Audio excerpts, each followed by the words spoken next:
My boyfriend was furious when I canceled our cute anniversary plans to support my guide best friend when he needed me. My boyfriend, 21 meters, and I, 20 feet, had fancy dinner plans and tickets to the movies to celebrate our 1-year anniversary. Super cute, right?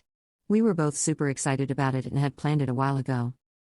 However, about an hour before our reservation, I got a message from my close friend. He had texted me saying he was having a family emergency and he really needed some support and someone to talk to immediately. So he asked me to come over right now. I've been friends with this person for years and I've always been there to support him and cheer him up as he has a lot of family issues and trouble at home. So I called my boyfriend who was driving back from work to tell him we'd have to cancel, because I had to go be there to support my friend. Well, he got mad even though I told him it's out of my hands. I then hung up because I didn't want him to carry on driving while on the phone, especially if he's angry, so I told him we'd speak later. Cut to me coming home a few hours later and he was pissed, like really pissed. We then got into an argument and he said that I prioritized another guy over him and that my friend is a grown man who could have waited until the next morning to have me come over. His rage grew when I couldn't tell him what the emergency was that ruined what was meant to be a special day, even though that's my friend's personal information and is not my business to share. I felt that was very insensitive of him to not understand why I had to go and be there for a good friend of mine, and yeah, we lost a bit of money for tickets, but we can just reschedule. But I can see why he's frustrated as it's our first anniversary and we had planned this for months. I also got angry at him for being insensitive, which only heated the argument and made it worse. It's been a few days since the fight and he's still being frosty to me, waiting for me to apologize, and now I'm thinking about it, I'm not sure if I handled it right. What should I do now? Has anyone experienced anything similar? Relevant comments. Was this something that could have waited another day? No, my friend had a big argument with his dad, and without going into lots of detail, my friend struggles with alcohol problems, so I went over to help smooth things over and give him someone to talk to and distract him as he was very upset.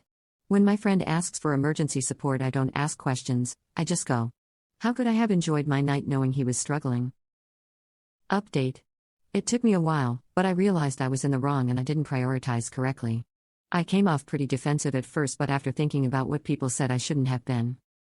I apologized to my boyfriend and told him nothing like this would ever happen again. He's still pretty mad, but after a serious conversation about setting boundaries between me and this friend, he's willing to move past it. He did say if it happens again or I cross any boundaries with this friend, then he's gone and won't be coming back, so it obviously did affect him more than I thought. I'm willing to respect this and try to consider his feelings more while still being there for my friend.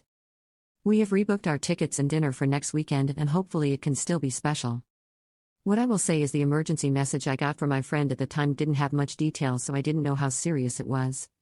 Obviously, when I got to his place, he was very upset, but it wasn't life and death, and in hindsight it could have waited until the next morning. I'm not trying to make any excuses. I care for my boyfriend very much and I'm happy we've got this resolved. Talking about my friend's alcoholism made me realize that I needed to give him the resources to help himself, which I will do if he's open to it. I've never had someone I care about deal with alcohol issues and was a bit naive to think I could help him without professionals. I spoke to my friend on the phone this morning, and even though he was very defensive, he agreed to meet with me to talk about the next steps for him in getting help. His dad is threatening to kick him out of the house, so I think that was a bit of a wake-up call for him. Also, I don't believe my friend had any malicious intent when he asked for my help and won't be cutting him off like some of you suggested.